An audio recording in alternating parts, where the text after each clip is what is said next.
Have you ever found yourself in a bustling cafe? The air humming with conversations and clinking cups, yet you suddenly feel as if you are an observer behind glass voices, swirl laughter sparks, but something inside you whispers.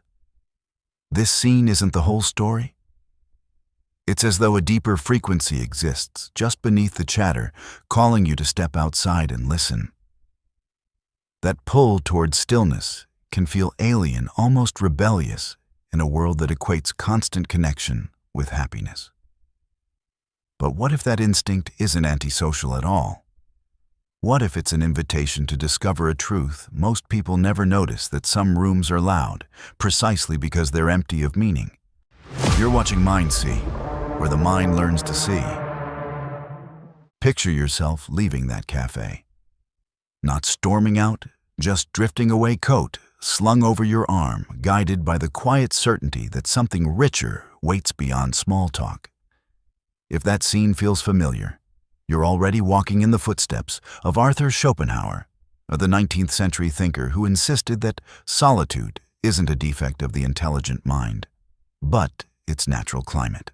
Schopenhauer's nickname, the philosopher of pessimism, is misleading. He didn't despise people. He distrusted pretense.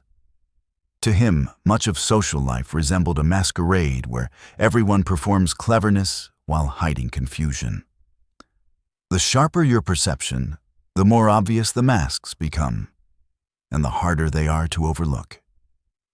Why invest precious hours swapping rehearsed stories when your curiosity is hungry for something real?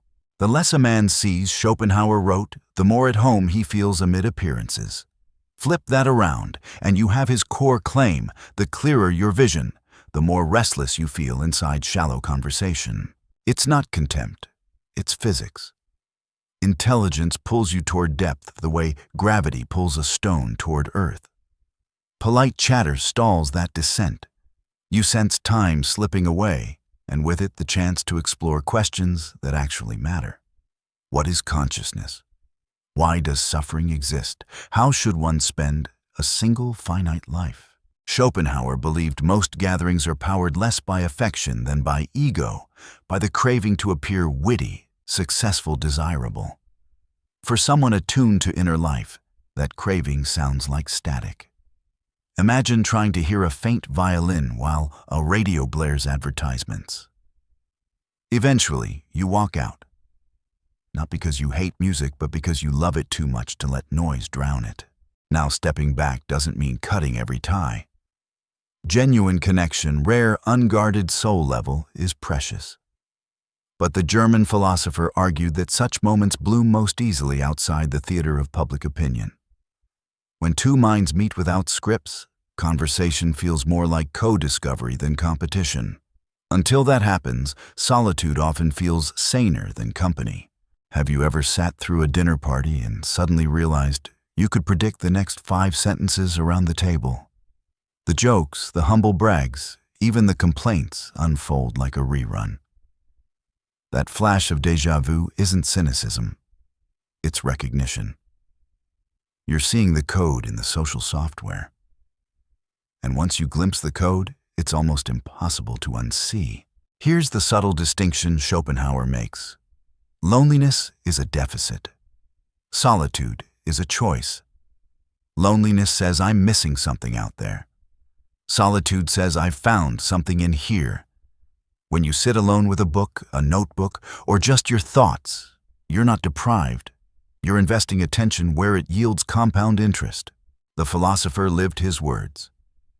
He skipped salons, avoided academic cliques, and spent long stretches walking Berlin's streets alone. Critics called him aloof. He called himself free. In those unhurried hours, he studied Eastern philosophy, composed essays, and wrestled with the bleak insight for which he's famous. Life, driven by an insatiable will, is woven through with suffering. But don't rush to despair yet. That theme arrives in part 2. For now, linger on the upside. Solitude refines the signal. Remove the chorus of other people's expectations, and your inner voice grows distinct, maybe even defiant. It asks inconvenient questions. Do I believe what I say? I believe, am I pursuing goals I chose or ones inherited from the crowd? Think of social life as a theater.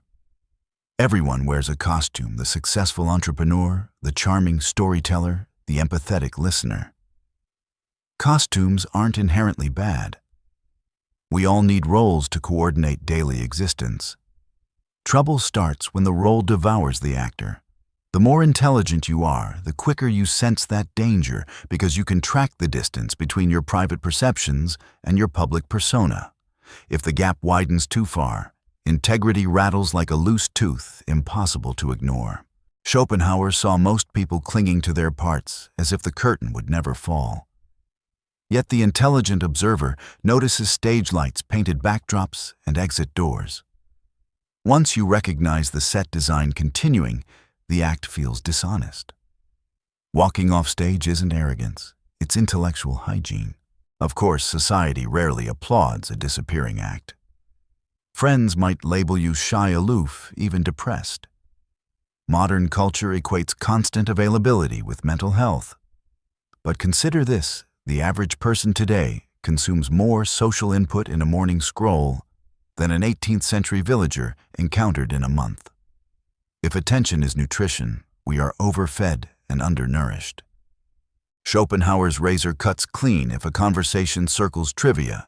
He'd rather spend the evening with a stack of metaphysics or a string quartet. That preference isn't snobbery, it's economics. Attention, like money, must be budgeted.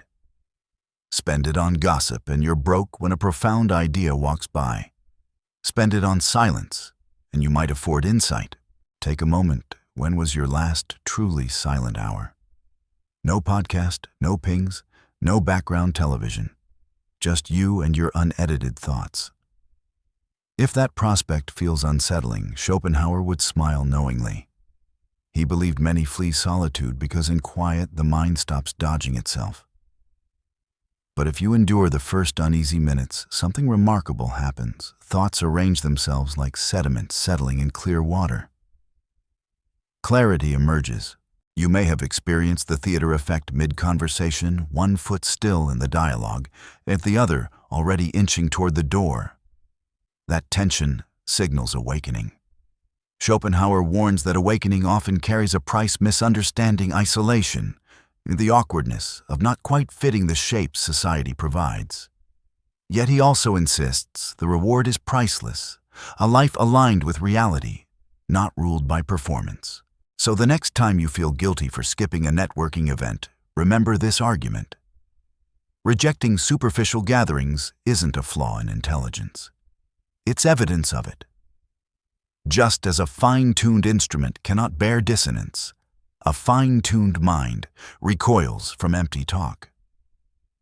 And what begins as recoil matures into intention, you start choosing environments that nourish rather than numb. But here lies a shadow. The mind that sees through illusion also sees through comfort. Strip away ennobling myths, and the landscape of existence can look stark, even cruel. In Part 2, we'll explore why for Schopenhauer, heightened awareness inevitably encounters suffering, and how that confrontation, painful as it is, can purify perception rather than poison it. For now, let these questions echo.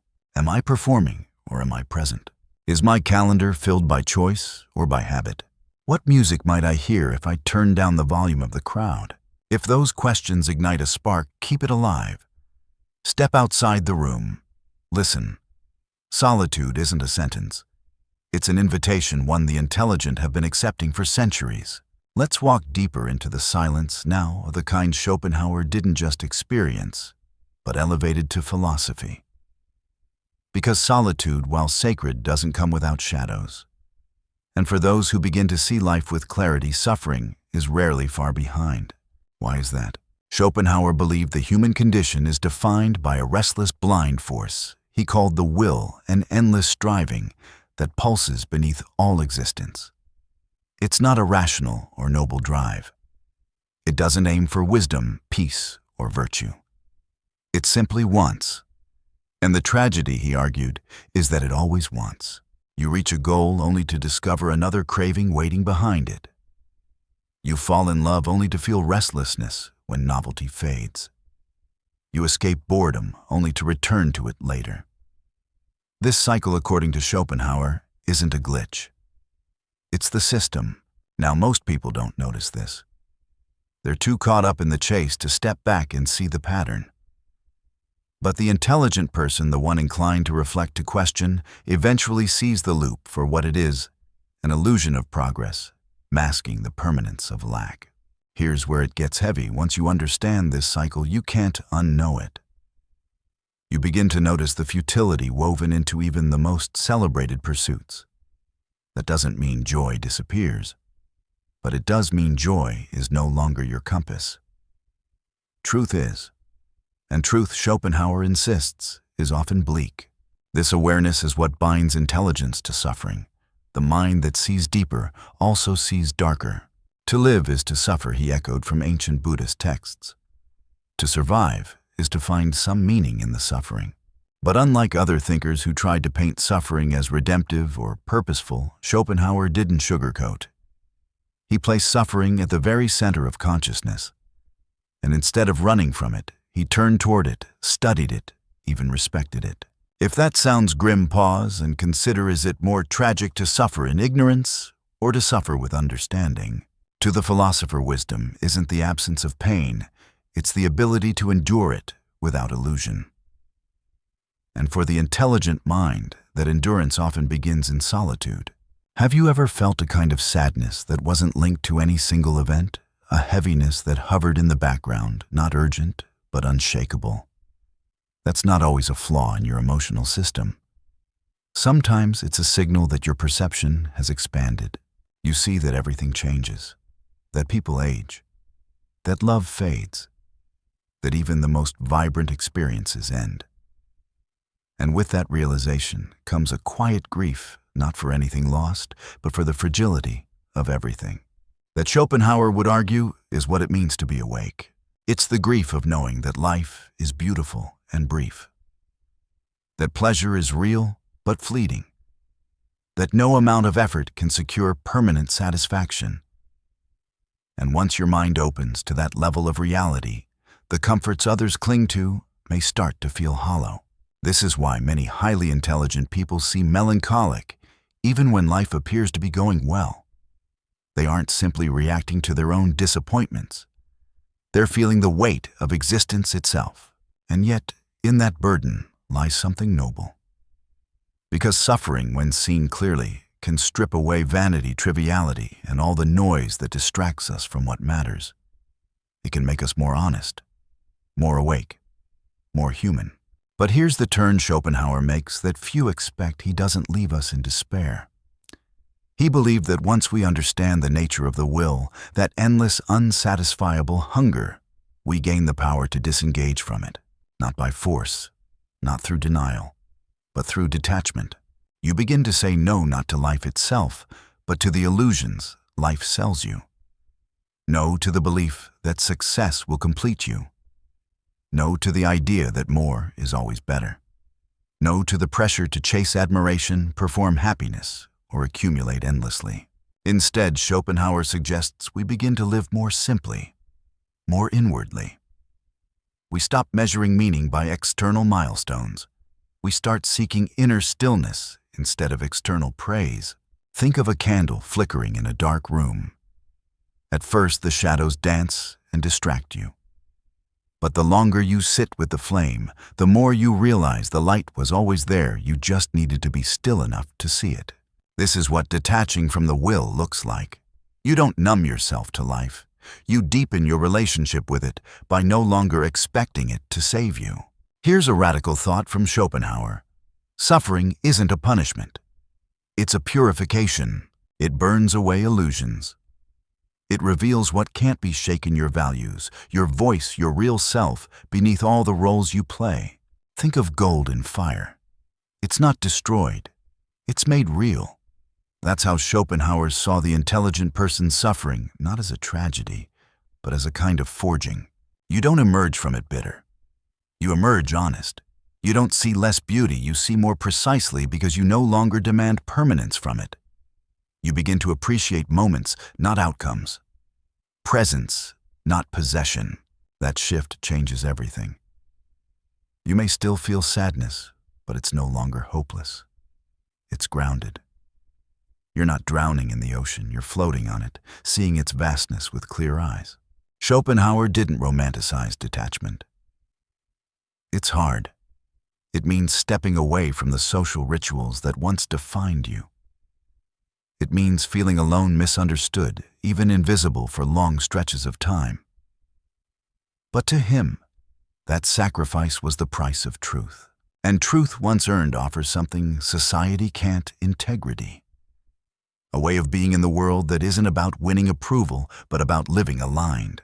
That's the dignity you often sense in those who've suffered deeply, yet walk with calm. They're not naive. They're not cynical. They're simply awake and unshaken. So if you find yourself withdrawing, don't assume you're broken. You might be on the cusp of transformation. You might be discovering, like Schopenhauer did, that the most important journey isn't outward, but inward. Let me leave you with this. What if your melancholy isn't a flaw, but a mirror? What if your discomfort is the start of detachment? What if suffering isn't something to escape, but something to understand until it no longer controls you? Let's return to that image: a crowd moving in sync, loud, restless, full of energy. And somewhere at the edge, someone steps back, not to escape, but to see more clearly. That, in Schopenhauer's world, is the beginning of freedom. Because in a society that tells you belonging is everything, choosing solitude is an act of quiet rebellion. Most people follow the rhythm of the collective: seek approval, stay busy, keep up. But Schopenhauer believed that much of what the world celebrates, recognition, popularity, constant interaction, isn't just empty. It's dangerous. Why? Because it replaces your inner compass with the noise of the crowd. And the crowd doesn't want you to be free. It wants you to conform. Smile when you're supposed to. Agree even when you don't. Play a role even if it slowly erodes your soul. To Schopenhauer, detachment wasn't withdrawal for its own sake. It was a deliberate refusal to sell your identity for acceptance. He believed that only in solitude could a person become themselves, not a reflection of others, but an original. Think about it. How much of your attention day after day is pulled outward? Social media, group chats, office chatter, advertisements, advice, expectations. You're not just surrounded by voices, you're shaped by them. And over time, your own voice, the one that asked uncomfortable questions, the one that knew what it wanted, starts to fade. Schopenhauer's answer: step away. Not in bitterness, but in clarity. Because to belong to the world as it is often means betraying the deeper part of yourself. The part that craves depth, not noise. Stillness, not spectacle. Meaning, not metrics. And when you detach, you start to see just how much of what you thought was you was actually inherited. The goals you chase, the clothes you wear, even your definition of success. So ask yourself, how much of your life is truly yours?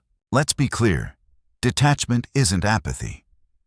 It's not about shutting down or going numb. It's about becoming intentional. Instead of reacting to every signal the world sends you, choose your own frequency. That's power. In a world addicted to reaction, attention becomes currency. And those who control their attention, rather than spending it on gossip, outrage, or applause, hold the real wealth. This is why Schopenhauer saw detachment as a kind of superiority, not in status, but in sovereignty. The detached person cannot be manipulated easily. They're no longer swayed by flattery or crushed by criticism. They see through the game, and they stop playing it. But this kind of independence is rare and uncomfortable, because it means you may not fit, you may not be admired, you may even be dismissed. But ask yourself, would you rather be accepted for a version of yourself that isn't true, or respected even quietly for being real? Schopenhauer flips the modern idea of freedom on its head. We're taught that freedom means options, the ability to travel, to earn, to choose from a million paths. But what if freedom isn't about what you can do, but about who you can be without pressure to perform? To be free in Schopenhauer's sense is to think without approval, to feel without editing, to walk through life without constantly checking how you're perceived. A man can be himself only so long as he is alone, he wrote. And if he does not love solitude, he will not love freedom. That's not a slogan, it's a challenge. Can you sit in a quiet room with no one watching and still feel whole?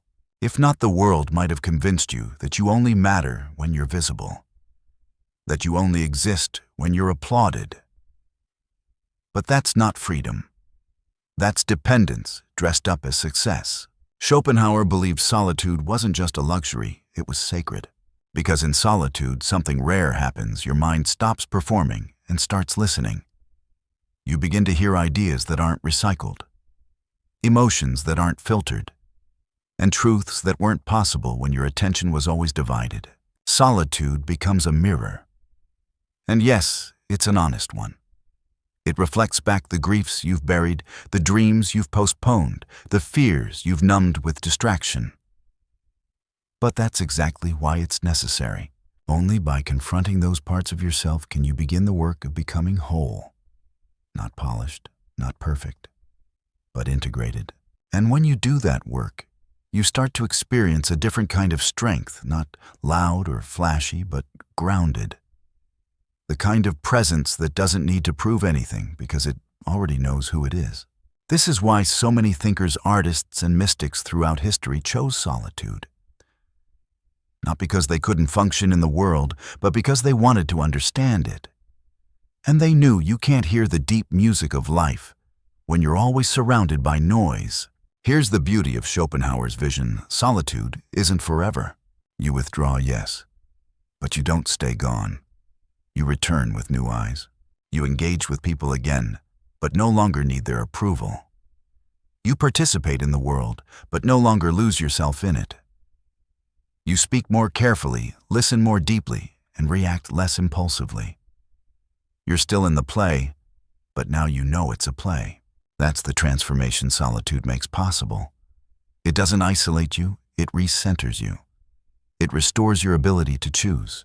And when you return to the crowd, you bring something rare with you, presence. You can sit quietly in a room and radiate more clarity than a dozen voices shouting. You can listen without needing to respond. You can speak only when the words matter and let silence do the rest. So let's end with one final question, the kind that lingers. What might happen if you stopped trying to belong everywhere and started choosing where you belong? What would your life look like if you stopped performing and started living from truth, even if it meant fewer people clapped? Because in the end, as Schopenhauer reminds us, freedom is not found in being seen by many. It's found in being known by yourself. And maybe, just maybe, the greatest rebellion left in this hyper-connected world is to walk quietly into solitude and come back whole.